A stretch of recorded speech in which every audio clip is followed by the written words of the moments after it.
Full Circle by Nike Feme. Chapter 9. Deja vu all over again.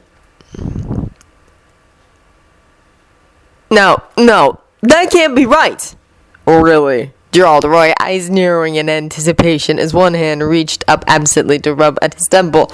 You're awfully confident for someone who's only been doing this a week. Well, the 2 1-hour teaching sessions he squeezed into his daily schedule were in many ways the highlight of his day, and certainly the most satisfying part of it, given the quickness of Auric's mind. It had been a very long day.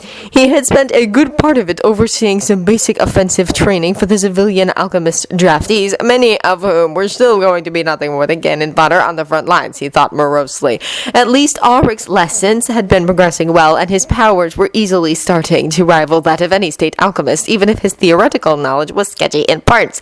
On the latter matter, however, both Roy and Al thought privately that was the least of their worries.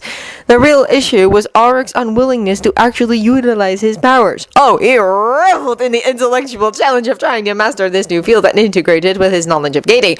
But despite his instinctive grasp of alchemy, he still preferred to rely on the skills he was sure of.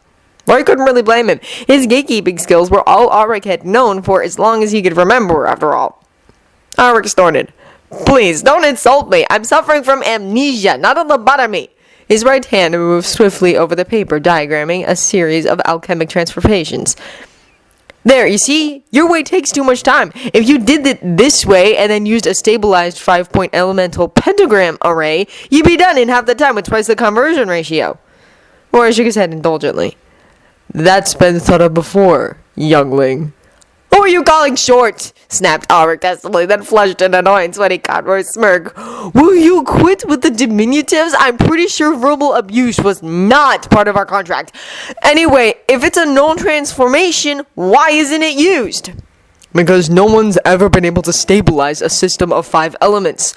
Well, that's not entirely true. There are rumors that alchemists in Jing have mastered it for healing purposes, but there's something too foreign about that concept to fit into our system of alchemy, it seems, explained Roy patiently.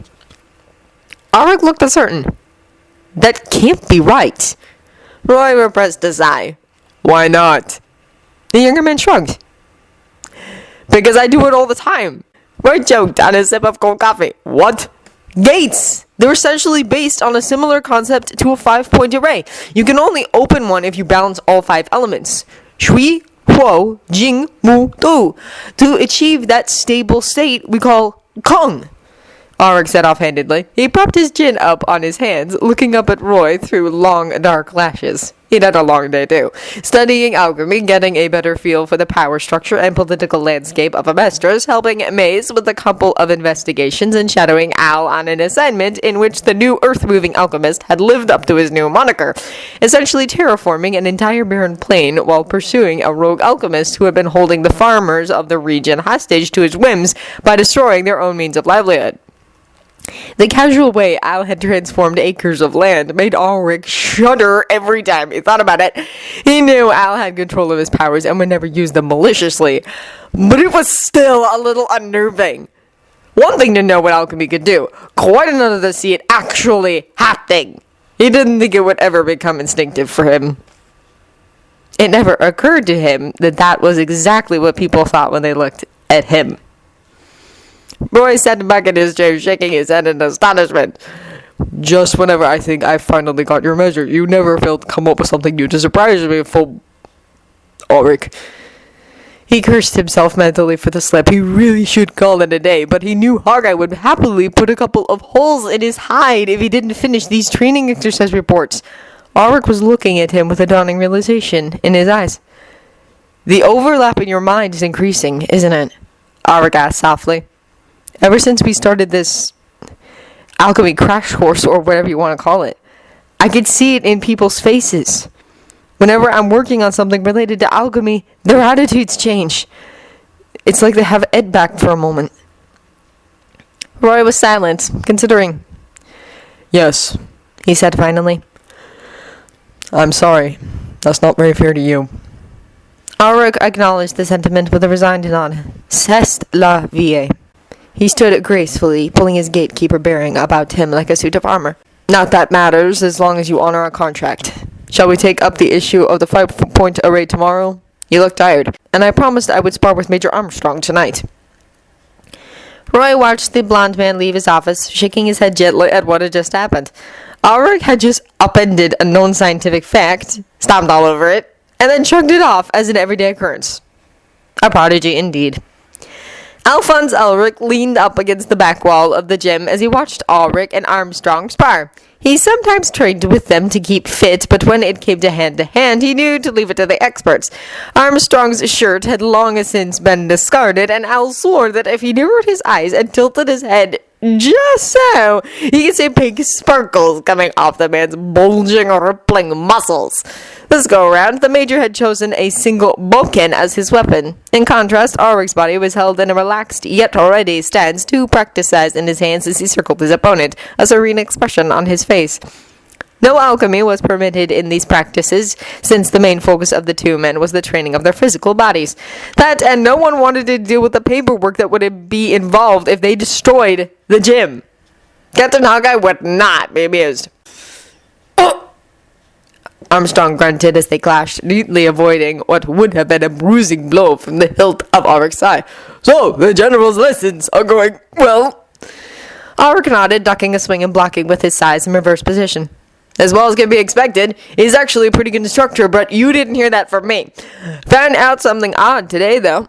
He loved these practices with Armstrong, who was proving to be a good friend. For one thing, Armstrong was one of the few people who simply accepted him as Auric and didn't seem to want or need him to be anyone else. What? Asked Al interestedly. He was happy, if unsurprised, at the speed with which Auric was mastering alchemy. It made him feel as though he was that much closer to getting it back. Well, it seems you guys don't or can't stabilize a system of 5 elements. Auric lunged forward, trying to trap Armstrong's weapon in the tines of his side. Armstrong nodded, anticipating Auric's attack in the nick of time. Can't be done, lad. It was an Armstrong back in the 1700s who wrote the definitive work on... I can do it. Auric interrupted hurriedly to stave off another history lesson. It's how I open gates. He brought his hands up defensively before noticing that Armstrong had stopped and was staring at him. Agape. Oh, he always forgot that behind that beefy, stolid soldier exterior was the mind of a renowned state alchemist.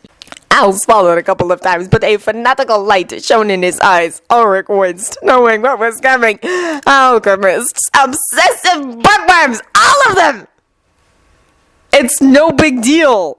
Really? Let's go research this now! Al was tugging at his arm, and wonder of wonders, Armstrong was already putting on his shirt, intent on investigating this challenge to his family legacy. Auric sighed, unable to resist not one, but 2 state alchemists making puppy dog eyes at him. Can we at least get dinner first? And the array on the sheet of paper spread out between the 3 men made a sad little sound as it sparked and fizzled into smoke. Again. Outside. You see? It's no good. Every time I try to activate the 5th element, I lose control of the whole. Armstrong's big face corrugated like a thoughtful bulldog as he tugged absently at one end of his mustache, his thick fingers stained with ink and chalk. Could it be a mistake in the array? I thought, although this is the 7th configuration we've tried. He looked over at Auric, who shrugged noncommittally and closed the book he had been flipping through, a thick tome titled Being a Learned Explanation of Pentacles, Unicorns, and Other Symbols by one Frederick Felipe Armstrong. I wouldn't know. I don't use arrays when I gate. You 2 are the experts on this stuff. Why don't you try activating the array? Asked Al hopefully. Auric grimaced. I'm used to having another person be my beacon, Al, not a circle on a piece of paper. He knew that part of his reluctance stemmed from an unreasonable feeling that this was just one more way this world was conspiring to take away the one thing he felt like he could cling to as being his and his alone. While the rational part of his mind was pointing out that the array was simply a medium of sorts the way his beans had been, the tired and hence irrational part of his mind was resentfully sniping that it wasn't bad enough. Everyone wanted him to be someone else and then to learn alchemy. Now they wanted to take over gatekeeping too. Teleporting is one thing, but activating a gate, I just don't think I could do it this way. And anyway, you need 2 people to open a gate. But one of you starts by sending out a beacon, Al pointed out. You have to be able to stabilize the 5 elements at that point, don't you? Auric's head snapped up and his golden eyes glared into Al's soft gray ones. Busted again. And a tactical error, since he'd never been able to refuse Al anything when he looked at him with that affectionate mix of hope and faith. Do you remember everything I tell you? Auric finally muttered peevishly, looking away. Yeah, pretty much, since we were children, smiled Al, seemingly oblivious to the sulkiness in Auric's voice. You're my big brother after all, why wouldn't I listen to you? Besides, you liked that. You said it helped to be able to discuss things with me. Fine, sighed Auric. I'll give it a shot. It probably won't work, and then we can all go to bed, alright? Give me the array. Auric pushed over a fresh sheet that he'd just inked. Here, use this one. I've made some modifications. Rearranged the order of elements, added a couple of stabilizing runes, nothing too fancy. The order shouldn't matter, replied the Gatekeeper absently, flexing his fingers. But thank you. Alan Armstrong watched hopefully as Auric stretched his hand towards the array, his eyes becoming distant and unfocused, an intent expression on his face, as though he were listening to something only he could hear. The air began to hum and thicken, and it became an effort to draw breath. Still, Auric stood there, unmoving, relaxed, just waiting, thought Al dazedly. And then he seemed to find what he was looking for, because a smile of satisfaction spread over his face. Die! He snapped, putting his palm down squarely in the center of the array, which immediately crackled and began to glow. Al stared at the glowing array in fascination. He didn't know how he knew, but he could almost feel the 5 elements of water, fire, metal, wood, and earth entwining and combining within the array, held in check by the man who stood before them. Auric's eyes refocused, and he blinked a couple of times, then looked across the glowing array at Alan Armstrong. Hey, they worked. I wonder, rumbled Armstrong. Now that it is activated, can you pass control of it to someone else? Auric grunted skeptically, interested despite himself. I don't know. That obviously doesn't work when you yourself are acting as the beacon, but since the array is external... He trailed off thoughtfully. Al, come here and hold your hands out over the array. No, the other way. Palms up. Obediently, the young state alchemist did as instructed. Auric took his palm from the array, brows knitting in concentration to maintain control over the elements he was bending to his will. He held his hands over Al's, palms down, barely touching, and Al's lips parted in wonder as he felt something pass between them. The closest thing he could liken it to was being handed a very warm, taut pair of reins with a set of very fiery horses on the other end. Auric smiled encouragingly, yellow eyes glinting in the light of the array. Don't worry, I'll be able to ground it if you lose control. But you'll be fine, Al. Just focus on holding on. Al gulped and nodded. Strangely enough, he wasn't afraid. And he had never felt closer to Auric than he did right there, right now. And he had never felt closer to Auric than he did right here, right now.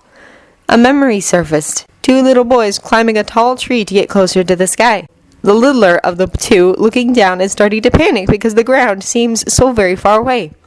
A shaft of sunlight through the trees lights up the golden hair and eyes of the slightly older boy on a branch just below, looking up reassuringly.